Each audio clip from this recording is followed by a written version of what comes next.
going on, everybody? Eddy here with my main man, Jon Finkel, the roaming reporter in Texas. What's up, sir? How are you, buddy? It's good to talk. It's a beautiful day here. Hope it's nice where you are. Dude, yeah, today it's like I was thinking of almost setting myself up outside. I got too much junk. I got too many speakers and like That's my microphones. I'm shtick. like, You can't steal my no. shtick. You're the inside guy. Yeah, I'm like, but it was so nice. I'm like, I want to do it from my backyard, but like, no, forget it. Can you imagine me like bringing the stormtrooper and all that stuff out? Yeah. I'm like, no, I'm not doing that. You just have to listen. Just take it from someone who knows. You just have to find a very nice brick background and stand there, and it looks great. There you go. Everybody, thanks for checking out the Lunch Break Show. As always, Monday, Wednesday, John and I chat about the things that's going on in the world of parenting and, of course, fatherhood. Today's topic is inspired by my main man. He had a story that he wants to kind of share, but we want to know, like, what is, like, one of the worst things that you've said that maybe you didn't think your kids were around, but guess what? They heard. So John's going to share his story, and then I'll share one of mine, and we'll kind of go from there. I mean, I bet there's countless stories, but the story you told me yesterday while we were prepping up for the show, I was like, yeah, this will be a good show. Yeah, there's a couple of versions of this. There's the one where, like, you say something really embarrassing about a friend or a relative or somebody, or something that you definitely didn't want them to know or hear, and you kind of have to do complete damage control so your kid never repeats it because it was just maybe in a moment of whatever.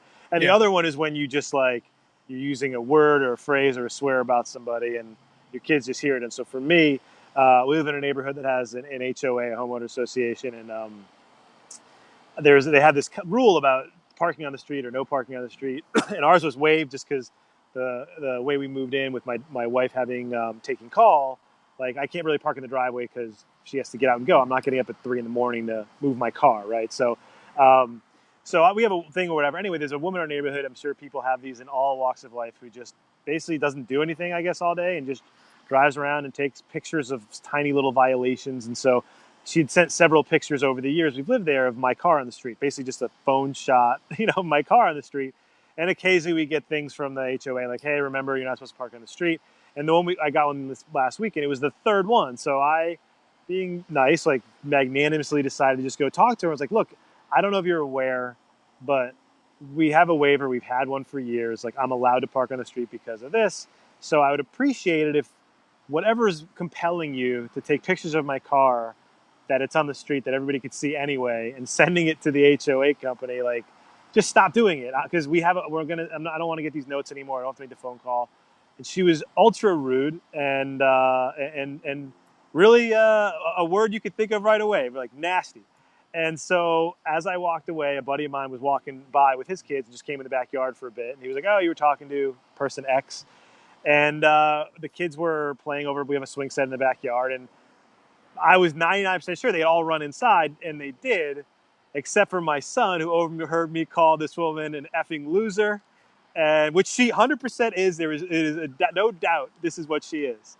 And within 30 seconds, my son repeats that phrase and then proceeds. He doesn't know really, knows you're not supposed to say the F word, obviously, but really doesn't know what a loser is. He's only 6 and thinks the dog is an effing loser and anything that goes wrong, if the sister takes something, she's an effing loser. So I've, in terms of worse things, harm or whatever, like, he doesn't really know who this woman is, so it won't get back to her. Yeah. But in terms of a phrase that you really don't want a 6-year-old throwing out there, which sounds so adult, like, oh, what a, so that's where this came from is my, and I looked at my buddy and I looked and I was like, oh, crap. Like, this phrase isn't going anywhere anytime soon. Thanks for being honest. Thanks for sharing it. We always want to make sure that we're, honest here, and there's going to be slip ups. We're not all perfect, right? This ain't an Instagram picture perfect world. So let me ask you this: like, what did your wife say? Has you said it around your wife? My son has not said around her, but my wife and I are very on the same page in terms of when the kids aren't around. I admit to freely swear. I enjoy a good swear here or there, and probably more often than that. And so she agreed. When I told her the story, she's like, well, one day we'll explain to him that when we're explaining what kind of people are effing losers, it's people like that. And I was like, yeah, that's what we'll do. But right now, we just have a 6-year-old who thinks it's hilarious to say, and anybody who crosses him or takes his toy pteranodon, they're now effing losers. Awesome, man. We got some people checking in right now. We got Stacy saying I was telling my boyfriend that my ex-husband was being a dick, and my oldest son asked me, "Mom, what's a dick?" Yes. Very good. And then Justin goes, "My 6-year-old daughter heard me say TikTok, mother effer, and repeat where to go, and repeated it right off the bat." And my wife had a field day with that one for sure. So yeah, I mean, thanks for sharing that, Justin. And we got another one. We got Jen saying, "Car turned into the road." This is my story too. And crossing while speeding, and I was crossing with my 2 children, and I yelled to the person that nearly hit us, I have a blanking baby. My daughter repeated this, and this at the supermarket when someone hit our trolley with theirs. Pure mortification, both on the part of me and the other person. Oh, so actually, so we had an issue in our neighborhood. Maybe it was really when the weather was turning. So like last maybe November or so, where there was a couple people who were using our neighborhood to cut through. Because our neighborhood's in the middle of like kind of, I won't say 2 main roads, but 2 well-used roads. Yeah. And we were catching people a lot of times, like trying to fly, wind through it to miss the traffic on the lights. And so we put up one of those signs like drive like your kids live here and all those kind of things. Anyway, I was outside one day and this woman was driving and she was clear. I could see her from far away. She was going like 40 through the neighborhood and I saw her phone like from as far as I could above she was clearly texting or watching something on her phone. And she's flying by. My kids and our neighbors' kids are on their little bicycles, and I happen to have a tennis ball in my hand, so I chucked it, and a buddy of mine was like, scream, "Slow the F down," you know what I mean? Like, because she was gonna bomb in everybody. So we ran and got the kids out of the street, and well, that was one where all the kids, for anybody going too quickly, were now slow the F down. But that was like in the heat of the moment. Like this woman, she like slammed on the brakes. And we actually followed her she actually turned out she lived in the neighborhood. So I got on my bike and followed her home. And I was like, "What are you doing? Like, yeah, your kids are in high school or they're graduated, but like we have all these little kids. Yeah. You can't ride through a neighborhood like ours bombing around going 40 on your phone. You can't do it anywhere, but especially like with mostly like 6, 7, 8, and 5-year-olds running around. Anyway, that was another instance. Yeah, for me, like I think I was driving. My kids were a few years younger, so I think I was maybe still in New Jersey. I don't know, but there was a car that almost that almost hit us because they weren't paying attention. I could see the person like with the phone driving, and they weren't paying attention. And like I had the right away. I was like, "Son of a!" Yeah. And my oldest was like, what is a son of a? And I'm like, "Oh, great." So I'm like, "Don't use that." I just went, but it was just something where like I lost like all of my parental advisory control. I'm like, because there was a moment where like we could have gotten like T-boned, and I was like, what the heck? Yeah, you get in these moments where like, especially as they get older, all kids all know, don't say the F word, don't say the S word or the B word or whatever, however you say it.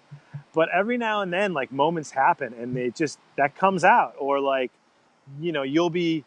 I coached. I know you've coached. Like, even if it's not a swear word, like I remember recently there was a coach on the other team and we've had this conversation before about like, awful coaches who, and the coach did something, and we were walking back to the car, and I was talking to one of the other parents on my team, and the guy's like, "Yeah, I encountered, I've encountered this other coach in a few other leagues," and I was like, "He's just a moron," and my, the kids immediately hear like, "Who's a moron? What's a moron? Which coach is a moron?" It's like, is it so-and-so's dad? Is it so-and-so's dad? And you're like, look, I didn't even say anything. You just overheard me say something, and you can't go say that, eventually they figured out who we were talking about. Yeah. Oh, yeah. So-and-so's dad's a moron.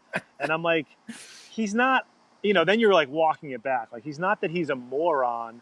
It's just he won't, the thing this guy does, it's such an overbearing dad, like overbearing coach thing now. But like, if we have 6-year-old kids and you're trying to sub them in to be fair, and if, he won't do the subs unless there's a stoppage of play. And you're like, look, man, kid tripped and hurt his toe. He's ready to come back in. There's no real stoppage anyway. What are we teaching a kid when he's like, I'm ready to go? And you're like, yeah, all right, come back in real quick for 4-on-4 6-year-old soccer. Like, you're being a moron. And anyway, you just get, but part of me is like, they'll figure it out. Yeah. What are you going to do? Be like, the guy's a poop head? Like, what? It's all the same. being mean. I like if an adult saying that to another adult, that's like a Will Yeah. Ferrell like elf moment, right? Like Oh, yeah. our Yeah, boy exactly. our boy Adrian says, "Is it cool that 4 kids under 10 watch Die Hard movies?" Right? Of course, you have that line, "Yippee ki yay, mother!" Yeah, So that's I have my son's 6, and I've taken him to see like no R movies, but PG-13 is well within his wheelhouse. And there's a difference. My kids at least inherently know what they see on TV or hear. Like they just don't repeat. I think it has maybe like 100 times more impact. If you went home and your kids, you come home from work and it's like, how was work? And you're like, I closed the deal, yippee ki yay! But like then they would remember that forever. But in a movie, they pretty much are probably like, oh, John McClane said the F word. yeah, right, yeah.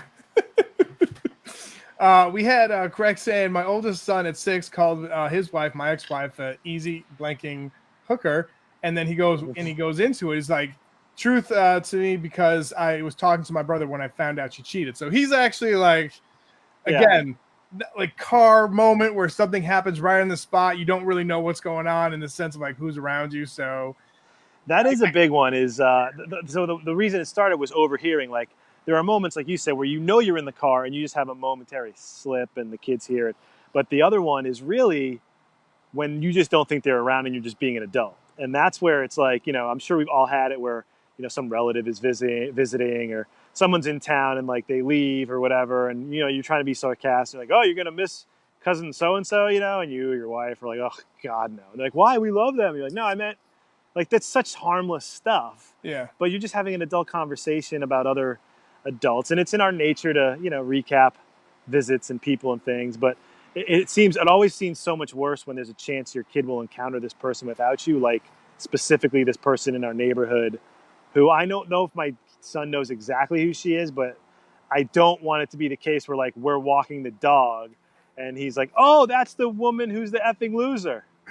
Yeah. Yeah, you got it. That's right. That's who that is. Good job, buddy. Oh, that's fantastic. Our boy Rand says, when my dad was with us, he would take my son and I everywhere. Well, he was an aggressive driver. My son would sometimes ask or repeat Papa's phrases while in the middle of random places. Yes, that's great. Yeah. Craig again says, when my oldest was 9, he would tell his mom that he wouldn't touch you with his brother. Oh, that's great. That's like a line from Biggie. Oh, it's kind of a take on a line from Notorious B.I.G. in one of his songs. I remember when I you call someone like a schmuck or something like that, like, and my son couldn't pronounce it, and he would just call it. He would just be like, "You're a suck," right? And it was like, well, you can't say that either. And then you realize, like, you can't get around it. If you're saying something negative about somebody, whatever you call them, whether it's a real bad word or even if you just say someone's a jerk or they're mean, your kids, like, for some reason, their radar goes up because they know they're not supposed to be mean and not nice and whatever. But we know as adults there are people who are that way, and you're venting or getting it out and doing what you have to do. But like, I just think there's a moment in kids' minds that, and I don't know what age it is. Your kids are older, but it's probably 13, 14, 15, like where you can kind of just get away with whatever and they know. But that sweet spot of like 6 to 10, you just got to watch yourself. Because younger than that, it's silly almost. If a kid, if your 4-year-old says ass, you're like, oh, they overheard me. It's a 4-year-old. But like, as they get older, it seems more meaningful when an 8-year-old says it. Uh-huh. And you're waiting for them to use those words on you when they are fighting with you, right? Oh, yeah, that we did. Yeah. If my son calls me an effing loser, we may have a problem. But right now, it seems benign. He doesn't seem to have repeated it. It seems to be only used for offenders of people who like hide his dinosaurs on him or something. And he hasn't used it in a few days. But I texted you because yesterday morning he said it, so I guess not at 2 days. But he didn't say it last night at all. And it may be, hopefully now the ship has sailed on losers. Wait, the what has sailed? Yeah, exactly. But you know, one place where your kids can find no bad language, I'll tell you, this book right here, yes, The Life of Dad book, came out last week. A lot of people have been showing their love and support. Father's Day is coming up next month. Best present ever. Best present ever. A lot of cool things. Even moms are saying, like, one of my friends, she's a mom. She was like, I wonder how much information I'm going to get from this dad book. Probably a lot. So yes, everybody, we appreciate the support. Barnes & Noble, Amazon, Books A Million. You can get it at Walmart online, Target online, anywhere where books are sold. Pick it up. We appreciate the support. You guys have a great rest of the week. We'll see y'all next Monday. And again, in June, we got something cool for Father's Day. We're going to be working with a company, and you guys have a chance to win something cool for Father's Day as well. So stay tuned for that. Stay tuned next week for another great round of shows, but have a great rest of the week. And John and I'll see y'all later. See ya.